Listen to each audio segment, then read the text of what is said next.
Okay, folks, how many of you now want to join a bank? After hearing names like Bankster and Bankrupt, how many of you want to join a bank? No one? No one? Hey, come on, guys, don't lie. I know tomorrow morning if Citibank comes and gives you 5 offers, all of you are going to take it. No? Okay, how many of you think life in a bank is interesting? I can't see hands. Nobody? Can we dim the lights a bit? I can't. So life in a bank is not interesting? It's boring? How many of you have parents in a bank? Not the nationalized banks here. I'm talking of foreign banks. Nobody? That's why. You don't know how life is in a foreign bank. You know what it takes to write a thriller? Sorry? Imagination. Yeah, of course, imagination. What else? Experience to write a thriller. Can you tell me how a debut writer writes a thriller? इसको DCP बोलते हैं, desperate class participation.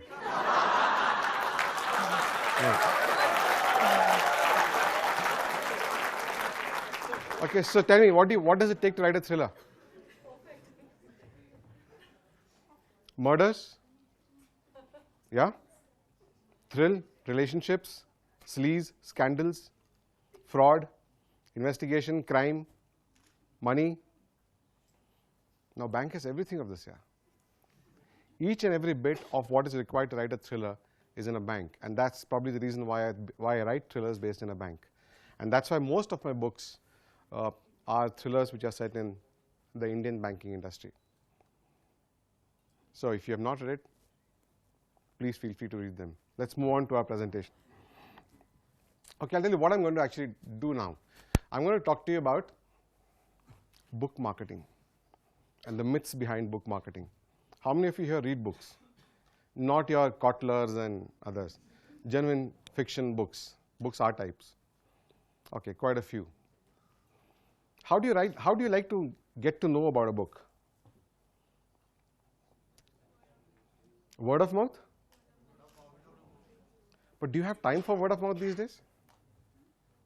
Do you have time for word of mouth these days? Do people really share so much? Okay. And what kind of word of mouth? Facebook, Twitter? Reviews? How many, be honest, how many of you look at reviews and buy a book?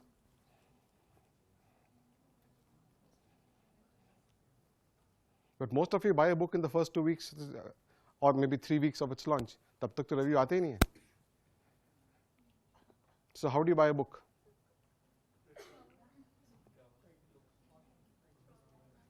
And how many of you read a book and said, shit man, why did I read this book? Happens? वो भी review देख के पढ़ा होगा, खरीदा होगा. You have seen the review and then bought the book, right? Why does that happen? You know, the entire industry, the publishing industry, is divided into 2 segments. One which says marketing is good, the other which says marketing is bad. There are some segments of publishers and authors who run away from anything which suggests marketing and self-promotion in public. But in private, they're all the same. They all want only one aspect. Let's see what happens these days. Any idea how many number of books get published in a year?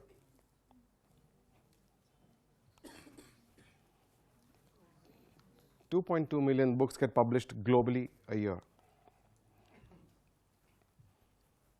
300,000 books in the US. How many in India?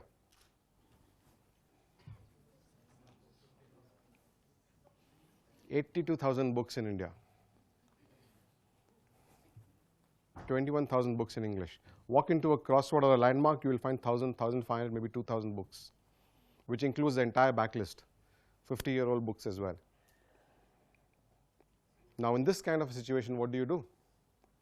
You have 10,000 movies which come out every year, 75,000 music albums. Movies and music albums get promoted desperately. Why aren't books marketed? This brings me to a very fundamental question, and that question is, are books products? Are books products? They are? You say this in front of a lit-fic author, you will actually be lynched. Because they believe that books are a product of divine intervention. Books are something which really comes from within. Books are not stories. Books are a result of their passion.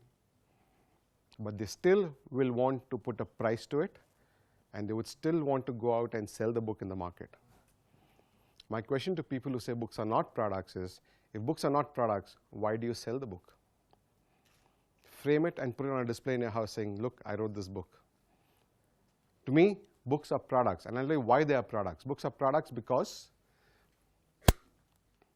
they are acquired, they are developed, they are priced, they are launched, they are distributed, they are marketed. Eventually, they're all sold.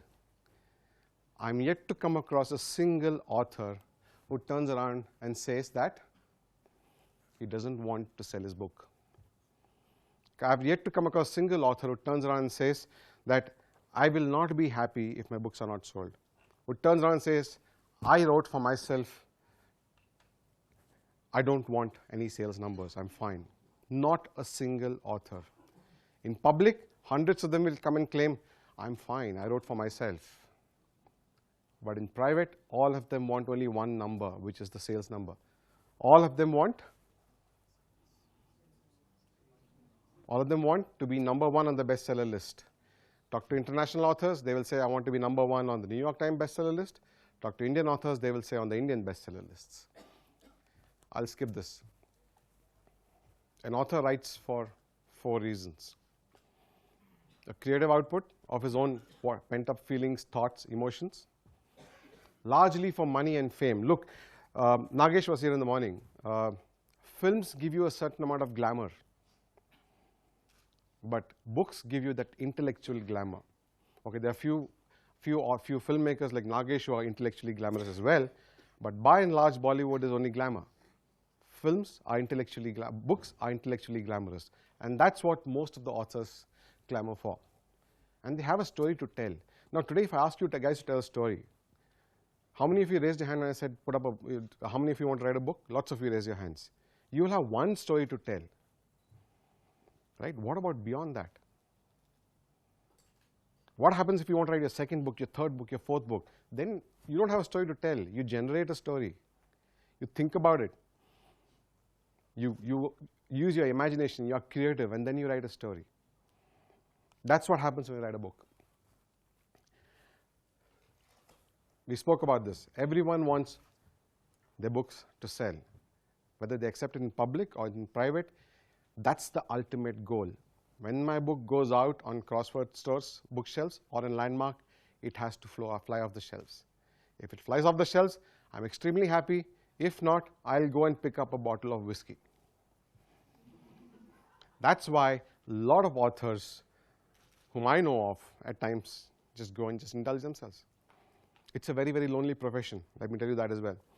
To all of you who want to write books, it's a very lonely profession. Can be very, very dangerous, can be very, very thankless at times. My first book review came 7 days after my book was launched, and it called my book a steaming pile of manure.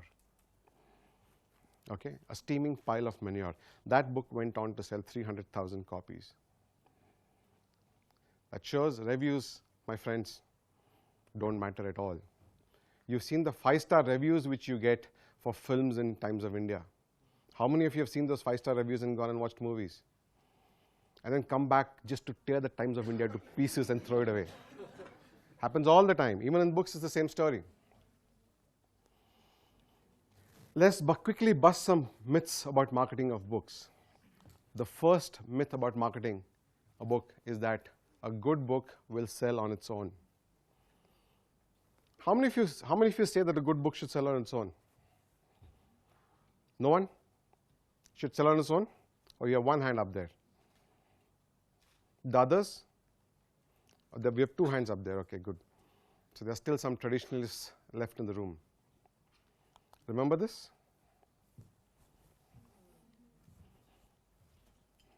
Many would call it a fabulous book. Got critical acclaim. brilliant reviews. But till somebody stood up and said that I wrote the book, did it even fly off the bookshelves? Did anybody know about it? Before J.K. Rowling stood up and said she wrote the book had sold 1,500 copies.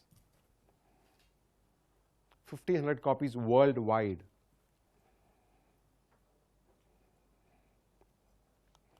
My friend, this is a typical bookstore. 2% of books published in English make it to the bookstore shelves. And you walk into the bookstore, can you tell me where is a Ravi Subramanian there or a Durjoy Datta there? Can you see it, Durjoy? So unless you guys get to know about a book or get to know about a book's name or the author's name through various marketing campaigns, how will you go and pick it up? You're a needle in a haystack. Your book in a big bookstore. 1%. I told you Crossword and Landmark have 2,000 to 2,500 copies depending on the size of the store. Titles. 82,000 books come out every year. And you have the backlist as well. How do you make sure the books are available? Or people see the books, the readers see the book?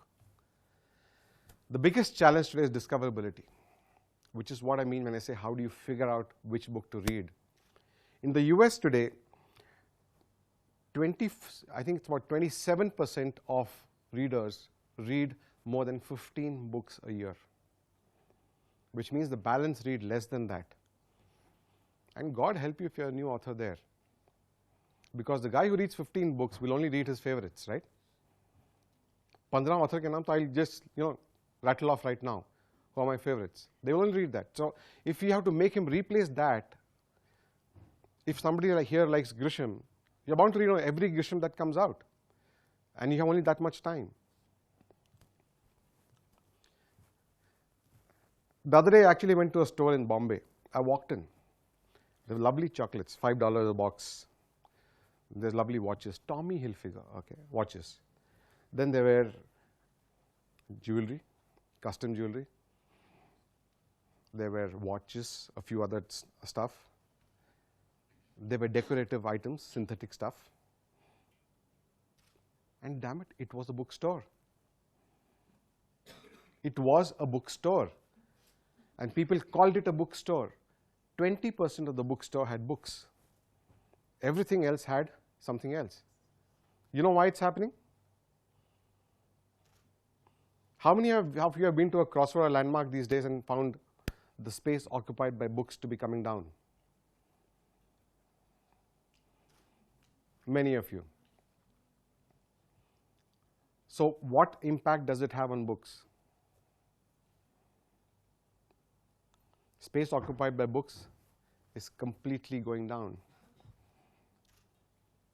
Which also means that if a bookstore had space to stock 1,000 titles, it's now going to stock 500 titles, which is is happening to books these days. And when there's space to stock 500 titles, they're only going to stock the bestsellers. Books which are marketed, books which people know about, books which the store guys know about. Internet. All of you might turn around and say that 40% of book sales happens through Flipkart these days. How many of you buy books on Flipkart? Most of you, right? Because nobody wants to go down to Pune and buy a book. Right? Most of you buy from Flipkart. How do you figure out which book to buy?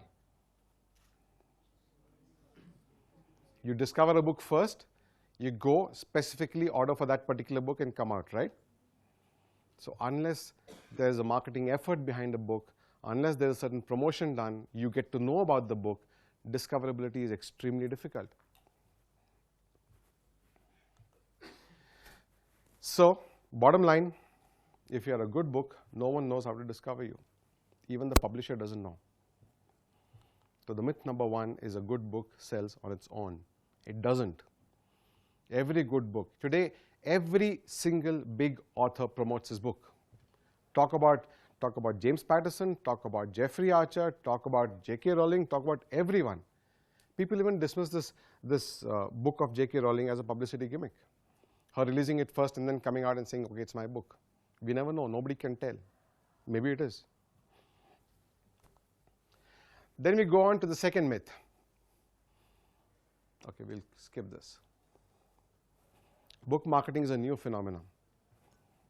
How many of you think book marketing is new?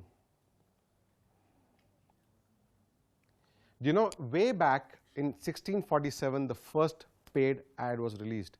It was for a book. This was not that ad. These are all book ads. And you think book marketing is a new phenomena? It's just that people don't want to talk about it. You know why? Because book marketing stinks of grubby commerce. Whereas people want to be known as literary greats. So even if you are a great author, you need to be seen and heard. Only then your books will sell.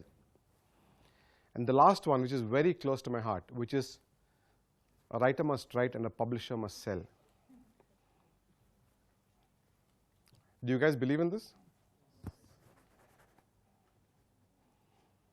It's very much the book industry talk, but the point is, today a publisher is going through a fair bit of chaos. He does not make enough money. Today I was telling somebody at lunch, an average non-fiction in the US sells 250 copies a year. And an average non-fiction sells 3,000 copies over its lifetime. If you sell 10,000 copies in India, a book priced at 200 rupees, you earn a royalty of 20 rupees a book. So even if you sell 10,000 copies, which is supposed to be very good, because not more than 3 or 4% of writers in India sell that kind of money. Would it be 3 or 4? Would it be more? Roughly 3 or 4% of writers sell that kind of numbers. Which means a writer who takes 1 year to write a book, in the end makes about $1.5 lakh, 2 lakhs for it at best, if he's lucky. So if I'm putting you off from writing books, then I'm just killing competition. Okay, but the point is, look, today the publisher is also relying on the author to sell books. An author, why do you think Durjoy and I have come here? We also want to talk to you about what you want to listen to, but you're more likely to buy books from authors that you know of or you have seen, right? So if 100 people in this room, 10 have read my book, balance 90 have not. If out of the 90, 10 pick up my book and read, that's that much more word of mouth, the word of mouth that you guys mentioned. That probably also proves the point why you have 2 authors among the entire list of speakers today. You put in a year in writing the book, so you have to take charge and promote your book. You have to take charge and sell your book. Don't depend on anybody else. Nobody's going to do it for you. And my last point here is very simple. When you start a new business, what do you as an entrepreneur do? The money that you earn from business, you put it back in business. For the first year, year and a half, 2 years, whatever money you get, you reinvest. Do the same for your books. When you write your first book, don't expect to make money and take royalty and go and celebrate. Try and use it in promotion. In the US, people buy their own books, so that hits the bestseller list. In India, people are not that smart yet, so eventually someone will get to it. So first 2 years, put your own money back into your books, in marketing, in promotion, go on store visits, meet people, come and give talks. So traditionally, in the past, books has been a business which has been driven by supply, which is I acquire a book, I put it out in the stores, put out reviews, customers will go and buy. It's changed now. It's changed to a more of a culture where I create a demand and then put in the books in the store to meet that supply. Books, to a certain extent, I'm sad that Nagesh is not here, but books to a certain extent have actually become like films. The first 4-week demand of a book determines the course of the book these days. You will rarely find a book which is slow in the first 4 weeks and then shoots. And that's why promotion of a book is probably more important today than ever before. Remember, a new book today is not only competing with the books released at that time, but it's competing with the 7 billion old books which are already there in existence in the world. They're not going away. It's competing for your time. Your cruel profs are giving you exams, quizzes, practicals. and you don't have time to read. So it's competing for your time, competing with internet, competing with tablets, competing with iPads, games. So marketing is going to be very, very different now going forward, and it's going to be mandatory for a book to succeed. It's no longer a matter of choice, it's a matter of necessity. Thank you.